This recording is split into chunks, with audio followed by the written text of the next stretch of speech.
Assalamualaikum warahmatullahi wabarakatuh. Selamat siang mahasiswa Bapak yang tercinta.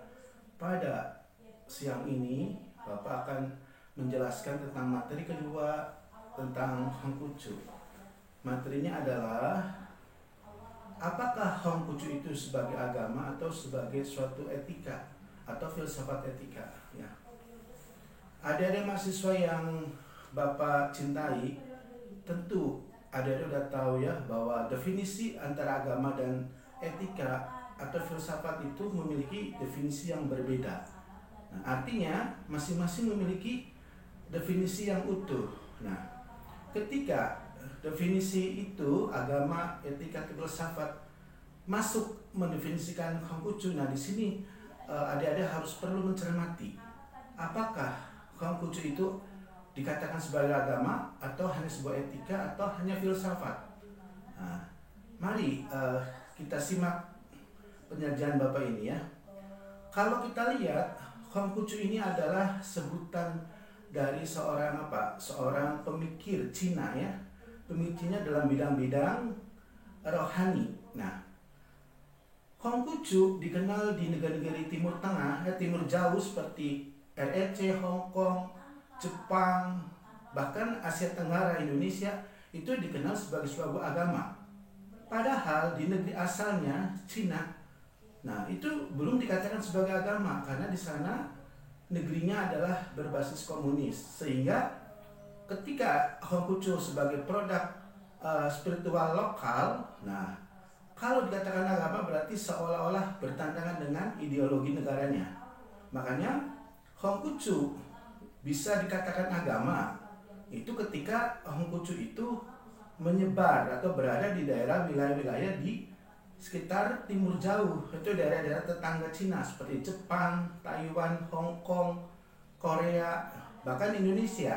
Nah, sehingga ketika orang-orang yang mengakui ajaran Konghucu itu ada di Indonesia atau di Timur dekat lainnya, nah itu orang-orang lain yang menyebutnya itu sebagai suatu agama ya. Ada juga menyebut sebagai etika atau filsafat. Nah, sebelum kita mengurai masalah Konghucu sebagai agama, etika atau filsafat, kita terlebih dahulu harus mengetahui apa arti sebuah agama. Agama adalah respon terhadap sesuatu yang mutlak terhadap manusia. Artinya respon manusia terhadap sesuatu yang mutlak, yang dianggap mutlak. Sesuatu yang dianggap mutlak itu berupa Tuhan. Nah, Tuhan ini dianggap manusia sebagai sesuatu yang mempengaruhi hidupnya. Ketika manusia menganggap Tuhan mempengaruhi hidupnya, maka manusia menggantungkan kepada Tuhan dalam hidupnya. Nah, ini adalah definisi agama secara umum. Nah, ketika mendefinisikan agama secara politis, maka berbeda lagi artinya.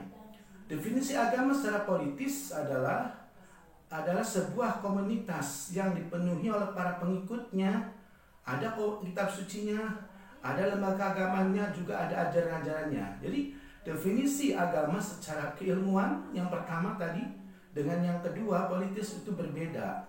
Nah, sekalipun demikian pada dasarnya sama definisi tersebut, baik secara keilmuan maupun secara politis, yaitu bahwa agama adalah sesuatu yang dianggap menjadi pedoman hidup agar manusia itu merasa tentram, aman sampai hidupnya hingga di akhirat kelak. Nah, itu dalam Islam akhirat kelak ya. Nah, jadi itu definisi agama. Sedangkan kalau kita melihat tentang filsafat, nah filsafat itu adalah olah pikir, kreasi manusia atau respon akal kognitif manusia terhadap sesuatu yang dilihat, diindrai dan juga direkayasa. Nah, jadi ketika filsafat itu muncul di dalam diri manusia, maka dia entitasnya adalah akal, rasional, logik. Nah, jadi antara akal sebagai basis filsafat juga dengan agama itu ada relevansinya. Nah, agama diperuntukkan untuk orang-orang yang punya akal ya. Tuh, untuk orang punya akal. Nah, akhirnya apa? Akhirnya filsafat sendiri adalah merupakan logika, ajaran logika yang orang beragama juga harus punya logika. Nah, lalu bagaimana hubungannya dengan etika? Nah, etika adalah artinya moral, perbuatan. Nah, jadi ketika agama itu diamalkan oleh manusia, maka agama itu juga membentuk suatu etika perilaku manusia.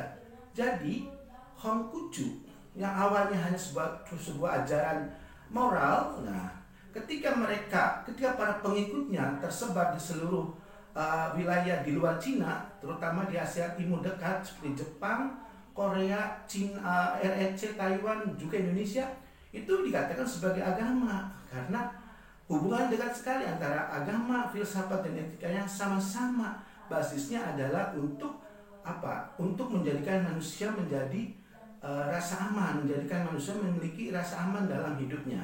Nah, sehingga kalau dikatakan apakah Hongkucu itu sebagai agama? Iya. Apakah Hongkucu itu sebagai filsafat moral? Iya. Nah, ya, kita tinggal bisa mengkaplingnya. Ketika Hongkucu di Indonesia sebagai agama, maka karena dia sudah diakui secara status quo. Menurut Undang-Undang Republik Indonesia, nah Hongkucu itu bagian ke-6 dari agama yang resmi yang diakui Indonesia. Ketika Hongkucu dikatakan filsafat moral, itu kajiannya adalah keilmuan. Jadi sama-sama ya, jadi bisa jadi penamaan Hongkucu sebagai agama, filsafat moral ataupun etika ataupun filsafat saja itu masuk dalam kategori yang ada di dalam Hongkucu itu. Nah, baiklah mahasiswa yang Bapak cintai. Nah, kalau kita sudah tahu tentang Hongkucu, bisa dikatakan agama atau filsafat moral, nah kita akan menjelaskan, Bapak akan menjelaskan tentang apa?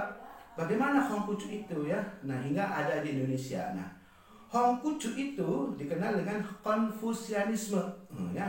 Nah, Konfusianisme itu berarti ada ismenya itu pengikut atau gerakan Konfusius, gerakan Konghucu. Nah, Konghucu ini dalam bahasa Tionghoa aslinya adalah Rujiao. Nah, Rujiao itu berarti adalah orang-orang yang lembut hatinya. Karena dia apa? Dia memiliki moral yang baik. Jadi Rujiao itu adalah orang yang lembut hatinya karena dia memiliki hati yang lembut. Nah, memang Hongkucu itu bukan sebagai pencipta agamanya. Jadi yang menyebut Rujiao itu pengikutnya ya. Ketika Hongkucu memberikan gagasan-gagasannya, dia tidak mengklaim dirinya bahwa dia pencetus agama Konghucu. Sama ya. Jadi ketika agama lain seperti Buddha, Hindu, setelah Buddha meninggal, maka itu dikatakan agama Buddha oleh pengikutnya. Padahal ketika Buddha sendiri menyatakan gagasannya ketika dia masih hidup, itu tetap dia sebagai ajaran, tapi belum dijadikan agama. Ketika orangnya sudah meninggal, maka itu pengikutnya menamakan sebagai agama. Nah, ini yang jadi persoalan. Jadi ketika awalnya filsafat moral menjadi agama akibat tadi persepsi dari pengikutnya yang setia, yang menjadikan tokohnya itu sebagai sumber inspirasi, sumber dalam menentukan atau membantu dalam kehidupan manusia ya. Baiklah adik-adik mahasiswa yang saya cintai. Nah, jadi Hongkucu itu bisa juga dikatakan sebagai agama juga sebagai moral. Dalam bahasa Tiongkoknya Rujiao. Nah, Rujiao itu adalah orang yang dilembutkan hatinya ya.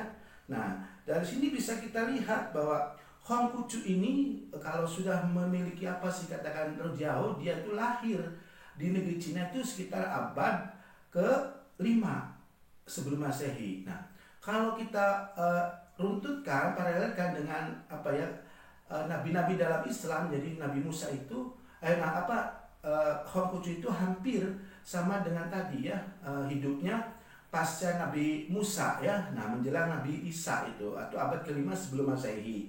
Nah, jadi munculnya Konfusianisme di negeri Cina itu seiring dengan munculnya Buddha di India. Jadi hampir sama. Buddha juga abad ke-5 sebelum Masehi dan Hongkucu juga abad ke-5 sebelum Masehi. Nah, kita lihat kembali kepada Hongkucu ini sebelum mengenal ajaran-ajarannya. Jadi Hongkucu sudah diklaim bahwa dia itu sebagai agama juga sebagai filsafat moral ya. Nah, karena apa? Karena orang Tiongkok sendiri menyatakan itu adalah ajaran moral, tapi ketika pengikutnya pergi keluar negeri Cina, nah itu dikatakan agama. Maka kita lihat bahwa Hongkucu ini mengalami perubahan-perubahan yang berbeda dengan yang ada di negeri aslinya, terutama di Indonesia ya.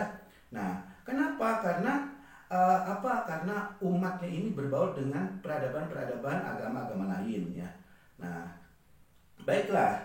Nah, dari sini bisa kita lihat bagaimana Hongkucu itu dikatakan sebagai agama juga sebagai moral. Karena di dalam Hongkucu itu ada memiliki filsafat dasar, yaitu pertama mengenal ada ajaran Tian. Nah, Tian ya. Tian itu adalah pencipta dunia semesta atau pencipta seluruh alam semesta. Alam semesta itu artinya alam yang makro, yang besar, yang alam semesta, dan juga alam yang mikro. Nah, alam semesta ini ada yang menciptakannya, namanya Tian. Nah, jadi manusia tidak dapat memahami hakikat Tian karena di luar kemampuannya. Nah, ini Tian ini dilambangkan dengan apa? Dilambangkan dengan ciri-ciri sebagai berikut, yaitu ada Yuan. Satu Yuan, kedua Heng, ketiga Li, keempat Zeng. Jadi Tian itu dilambangkan dengan Yuan, Heng, Li, Zen. Nah, Yuan itu artinya apa? Yuan itu artinya yang selalu benar. Tuh. Jadi Tian itu dianggap selalu benar, ya. Namanya lambangnya dengan Yuan. Sedangkan Heng adalah yang selalu berhasil. Jadi yang selalu berhasil itu dikatakan sebutan Tian dengan nama Heng, ya. Heng, ya. Dan yang ketiga adalah Li. Li itu apa? Yang membawa berkah. Jadi Tian itu nama lambangnya ketiga, nama lambang ketiganya adalah Li. Dia adalah yang memiliki berkah atau yang membawa berkah. Dan yang keempat dari sebutan atau lambang Tian itu adalah Zen. Nah, Zen itu adalah yang selalu sah, tidak membeda-bedakan. Nah, jadi filsafat dasar dari Hongkucu ini adalah pertama Tian. Nah, Tian dilambangkan dengan Yuan, dua dengan Heng, dengan Li dan Zen. Yuan artinya selalu benar, Heng adalah selalu berhasil, Li adalah membawa berkah, dan Zen adalah tidak membeda-bedakan. Nah, filsafat kedua, ajaran filsafat kedua daripada Hongkucu adalah Xing, ya.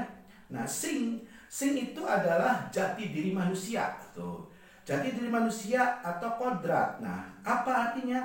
Ini artinya bahwa manusia, King ini adalah merupakan perwujudan firman Tuhan, firman Tian itu. Nah, jadi manusia itu adalah perwujudan firman Tian, ya, atau Tian Ming dalam diri manusia. Jadi Tian Ming itu mewujud di dalam diri manusia yang namanya Xing, ya.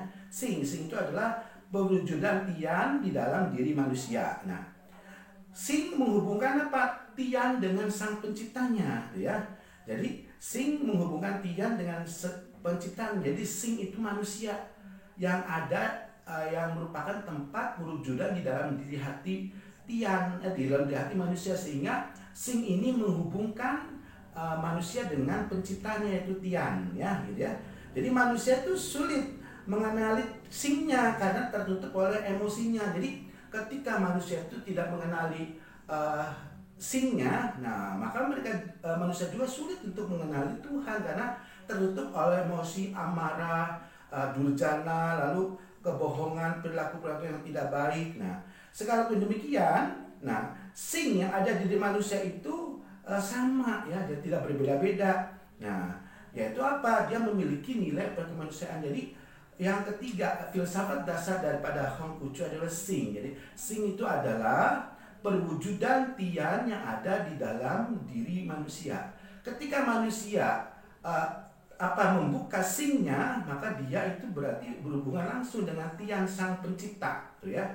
Nah, kenyataannya manusia banyak yang tidak bisa berhubungan dengan Tian karena Xingnya itu ditutupi oleh emosi atau kotoran-kotoran dengan perilaku yang tidak baik. Nah, sekalipun demikian, Xing juga memiliki potensi baik atau potensi untuk apa? Berperi kemanusiaan, tidak selalu berbuat jahat. Jadi di dalam diri manusia Xing itu ada dua potensi positif dan juga potensi jahat. Ketika potensi positif pada diri manusia, maka potensi positif ini yang Xing ini dia akan mudah berhubungan dengan Tian, ya, dengan Tuhan, ya. Dan potensi negatif ini adalah potensi yang membuat Xing tertutup dengan Tian karena Xing yang memiliki posisi negatif ini dia selalu ditutupi, selalu emosi, selalu berbuat jahat dan selalu bersikap negatif, ya. Oke. Sekarang filsafat dasar yang ketiga daripada Hongkucu itu adalah Ren, ya. Ren itu artinya peri kemanusiaan yang didapat atau dibagi menjadi dua anggota, yaitu Zong dan Su, ya. Lihat, Ren atau perikemanusiaan dapat dibagi dijadikan dua anggota, yaitu Zong setia dan Su solidaritas tuh. Jadi Tian, filsafat dasar dari Hongfucu yang ketiga adalah Ren. Ren itu artinya kemanusiaan atau perikemanusiaan. Nah, perikemanusiaan atau Ren itu dijadikan menjadi dua anggota, yaitu pertama Zong, kedua adalah Su. Zong itu artinya setia, Su adalah solidaritasnya. Zong merupakan kemerdekaan daripada Zong Yatin. Zong Yatin artinya setia pada Tuhan. Nah, setia pada Tuhan itu adalah apa? Berserah diri seluruh jiwa dan raganya kepada Tuhan, ya. Nah, Su merupakan apa? Kemerdekaan dari Su Yiren. Nah, artinya solidaritas kepada sesama manusia atau cinta kasih yang sejati. Nah, disinilah bahwa filsafat dasar Hongfucu ini dikenali sebagai filsafat yang membuat menjadikan atau membuat manusia merasa terpelubani. Makanya ketiga ajaran dasar filsafat dari Hongfucu ini dikatakan sebagai agama karena memiliki fungsi rohani manusia untuk berhubungan dengan sang pencipta atau Din, ya. Nah, demikian saja pengenalan sebentar tentang Hongfucu. Bisa dikatakan sebagai agama juga sebagai filsafat. Nah, sehingga di dalam Hongfucu sendiri ada pemahaman dan pikiran tentang filsafat, itu filsafat dasar itu, ya. Jadi apa filsafat dasarnya? Yaitu pertama mengandung apa? Ajaran tentang Tian, tentang Xing dan tentang Ren, ya. Demikian dari Bapak, mudah-mudahan nanti dikembangkan diskusi lebih lanjut. Wassalamualaikum warahmatullahi wabarakatuh.